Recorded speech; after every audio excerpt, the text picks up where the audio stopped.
ඉතින් සුබ දවසක් කියලා පිළිගන්නවා. අදත් රොයල් රසායනාගාර සේවයත් එක්ක සම්බන්ධ වෙලා ඉන්න ඔයාලා හැමෝටම. ඉතින් අද වීඩියෝ එකේදී අපි කතා කරන්න බලාපොරොත්තු වෙන්නේ ප්‍රධාන වශයෙන්ම හෘදයාබාධයක් ඇති වෙන්න කලින් අපි කොහොමද හෘදයාබාධයක් ඇති වෙනවද නැද්ද කියන එක හරියටම දැනගන්න කියන එක සහ හෘදයාබාධයක් හඳුනා ගැනීම සඳහා මූලික රසායනාගාර පරීක්ෂණ මොනවද කියන එක තමයි මේ වීඩියෝ පුරාට අපි සාකච්ඡා කරන්න බලාපොරොත්තු වෙන්නේ. ඉතින් හෘදයාබාධයක් ඇතිවීමට පෙර වාගේ ශරීරයේ සිදුවන යම් අසාමාන්‍යතා.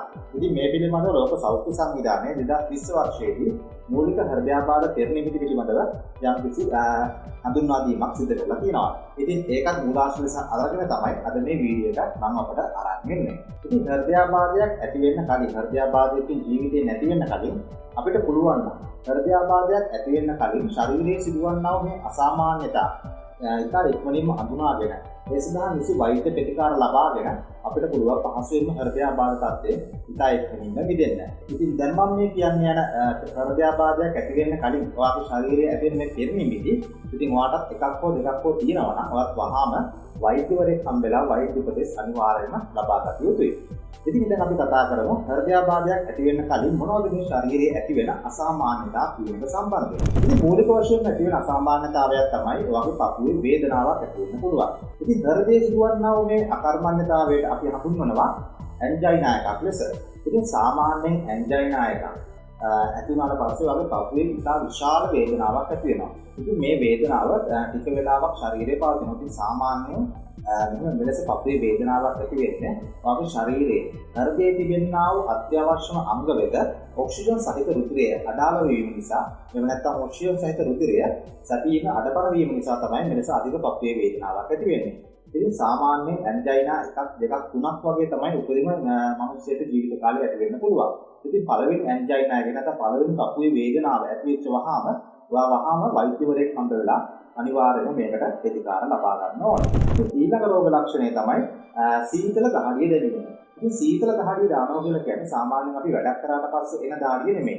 ඉතින් ඔයා සාමාන්‍ය විදියට රාත්‍රී නිින්දේදී හරි එහෙම නැත්නම් වැස්ස දවසක හරි ගියට පස්සේ ඔයාගේ ශරීරයේ අධික ලෙස දහඩිය පිටවීමක් ගන්නට ලැබෙනවා. ඉතින් මේ දහඩිය සීතල ආකාරයෙන් තමයි පිට වෙන්නේ. ඉතින් මේකට ප්‍රධාන හේතුව තමයි ඔයාගේ ශරීරයේ යම් අංශවලට අවශ්‍ය ඔක්සිජන් සහිත රුධිරය සැපීම අඩාල වුණාට පස්සේ ආගේ හෘදය ඉතා ඉක්මනින්ම මේ රුධිර සැපීම පොම්ප කිරීම වේගවත් කිරීම නිසා තමයි මෙලෙස අධික සීතල ගතියක් අධික සීතල සහිත දහඩිය පිටවීම දක්නට ලැබෙන්නේ. ඉතින් අනිත් කාරණේ තමයි ශරීරයේ දුර්වල වීම. ඉතින් ශරීරය දුර්වල වෙන්න ප්‍රධාන හේතුවක් තමයි ඔයාගේ ශරීරයට අවශ්‍ය ඔක්සිජන් සහිත රුධිර සැපීම අඩාල වුණාට පස්සේ ඔයාගේ ශරීරය ටිකෙන් ටික දුර්වල වීමක් දක්නට ලැබෙනවා. අනිත් කාරණාව තමයි හතිය කියන එක. ඉතින් හතියත් වාත හෘදයාබාධයක් ඇති වෙන්න කලින් මේ මෙලෙස හතිය පිටින් ඊට අවස්ථා කිහිපයකදීම දක්නට ලැබෙනවා. ඉතින් මේක සිද්ධ වෙන්නේ ඔයාගේ ශරීරයේ පෙනහළු වලට සහ අනිකුත් හෘදයේ පේශි වලට අවශ්‍ය ඔක්සිජන් සැපීම අඩාල වුණාට පස්සේ පෙනහළු වලින් ඔක්සිජන් ලබා ගැනීමේ වේගය අඩු වෙනවා. එහෙම අඩු වුණාට පස්සේ ඉතා ඉක්මනින් හතිය ගතියක් ඇති වෙන්න දක්නට ලැබෙනවා. අනිත් රෝග ලක්ෂණය තමයි ඔයාගේ හකුවල ඇති වෙන අධික වේදනාව. ඉතින් හකුවල වේදනාවක් ඇති වෙන්නේ කොහොමද කියනවා නම් සාමාන්‍යයෙන් හකුවලට අරියාශක රුධිර නාලවල යම්කිසි අවිහිදතාවයක් සිද්ධ වීම නිසා ඒ හකු ප්‍රදේශවලට අවශ්‍ය ඔක්සිජන් සැපීම සහිත රුධිරය ගලා ඒම අඩපණ වුණාට පස්සේ ඔයාගේ හකු ආශ්‍රිත ප්‍රදේශ ඉත අධික වේදනාවක් දක්නට ලැබෙනවා. ඉතින් මේ වේදනාව ගොඩක් වෙලාවක් ඔයාගේ හකු ආශ්‍රිත ප්‍රදේශවල දක්නට ලැබෙනවා. ඉතින් අනිත් කාරණේ තමයි නිතර උණ ගන්නවා. මේ සාමාන්‍ය හෘදයාබාධයක් ඇති වෙන කලින් උණ ගන්න එක සාමාන්‍ය දෙයක්. උණ කියන එක විවිධ රෝග නිසා ඇති වෙන්න පුළුවන්. ඉතින් අපි මේ කතා කරන්නේ ඒ උණ ගැන නෙමෙයි. ඉතින් මේ උණ සාමාන්‍යයෙන් හෘදයාබාධයක් ඇති වෙන කලින් ඔයාට බොහෝ විට දවස් දෙකක් හෝ 10ක් වගේ කාලයක් ඇතුළතත් මේ උණ දිගටම තියෙන්න පුළුවන්. ඉතින් මෙලෙස උණ ඇති වෙන්න ප්‍රධානම හේතුවක් තමයි අර ශරීරයට අවශ්‍ය ඔක්සිජන් සැපීම අඩු වුණාට පස්සේ ශරීරයේ හෘදයේ විසින් ඉතා වේගයෙන් රුධිර පොම්ප කිරීම නිසා තමයි මෙලෙස උණ ගතියක් ඔයාට දක්නට ලැබෙන්නේ. අනිත් එක තමයි මේ උණත් එක්ක ප්‍රධාන වශයෙන්ම පපුවේ වේදනාව සහ හතිය කියන රෝග ලක්ෂණ දක්නට ලැබෙනවා. අනිත් කාරණාව තමයි හෘදයාබාධයට කලින් අනිවාර්යෙන් ඔයාගේ ශරීරයේ අධික ලෙස මහන්සියක් දක්නට ලැබෙනවා. ඒ කියන්නේ අපි මොකක් හරි පොඩි වැඩක් කරා ඒ පොඩි වැඩේ කරාට පස්සේ අපේ ශරීරයේ අධික ලෙස මහන්සියක් දැනෙනවා. ඒ අධික ලෙස මහන්සියක් එනවා දහඩිය දමනවා. ඉතින් මේ වගේ රෝග ලක්ෂණක් වෙන්නේ අර මම කිව්වා වගේ ශරීරයට අවශ්‍ය ඔක්සිජන් සැපීම අඩපණ වුණාට පස්සේ. අනිත් කාරණය තමයි දිගු හුස්ම ගැනීමේ අපහසුතා මේ හෘදයාබාධයට පෙර නිමිත්තක් ලෙස අපිට දක්නට ලැබෙනවා. ඒ වගේම තමයි රාත්‍රී නිින්ද නොයාම. ඉතින් නිින්ද නොයාම කියන එක ප්‍රධාන වශයෙන්ම සිද්ධ වෙන්න පුළුවන් කාරණාවක් තමයි මේ මානසික ආතතිය කියන එක නිසා. ඉතින් එහෙම නැත්නම් ස්ට්‍රෙස් එක නිසා. ඉතින් මානසික ආතතිය නිසා ඔබට යම් කාලයක් හොඳට මානසික ආතතිය ඔබ යම් ප්‍රශ්නයක පෙළෙනවා නම් ඉතින් මේකත් හෘදයාබාධය සඳහා මූලික හේතු කාරණයක් වෙනවා. ඉතින් ඔයා වහාම කරන්න ඕනේ මේ වගේ මානසික ප්‍රශ්න මානසික ආබාධ මොනවා හරි තියෙනවා නම් ඒක ඉක්මනින්ම වෛද්‍ය ප්‍රතිකාර ලබා ගැනීම තමයි. අනිත් කාරණාව තමයි උදරයේ ඇති වෙන වේදනාව. ඉතින් මෙලෙස උදරයේ වේදනාවක් ඇති වෙන්න රෝග හේතු ගොඩක් බලපානවා. ඉතින් මෙලෙස වගේ හෘදයාබාධයක් ඇති වෙන්න කලිනුත් ඔයාගේ උදරයේ අධික ලෙස වේදනාවක් ඇති වෙන්න පුළුවන්. ඉතින් මම මේ කිව්ව ලක්ෂණ 10න් එකක් හෝ කිහිපයක් හෝ ඔයාට තියෙනවා නම් ඔයා වහාම කරන්න ඕනේ වෛද්‍යවරයෙක් හම්බෙලා වෛද්‍ය උපදෙස් ගන්න එක තමයි. ඒ වගේම තමයි දැන් අපි කතා කරමු හෘදයාබාධයක් හඳුනා ගැනීම සඳහා මූලික වශයෙන් රසායනාගාරයක් තුළ කරන්න පුළුවන් පරීක්ෂණ මොනවද කියන එක සම්බන්ධයෙන්. ඉතින් පළවෙනි පරීක්ෂණය තමයි මේ ECG පරීක්ෂණය කියන එක. ඉතින් ECG පරීක්ෂණය මගින් ඉතා පහසුවෙන් පුළුවන් ඔයාගේ හෘද ස්පන්දනයේ ඇතිවෙනා මේ අසාමාන්‍යතා ඉතා ඉක්මනින්ම අඳුර ගන්න පුළුවන්.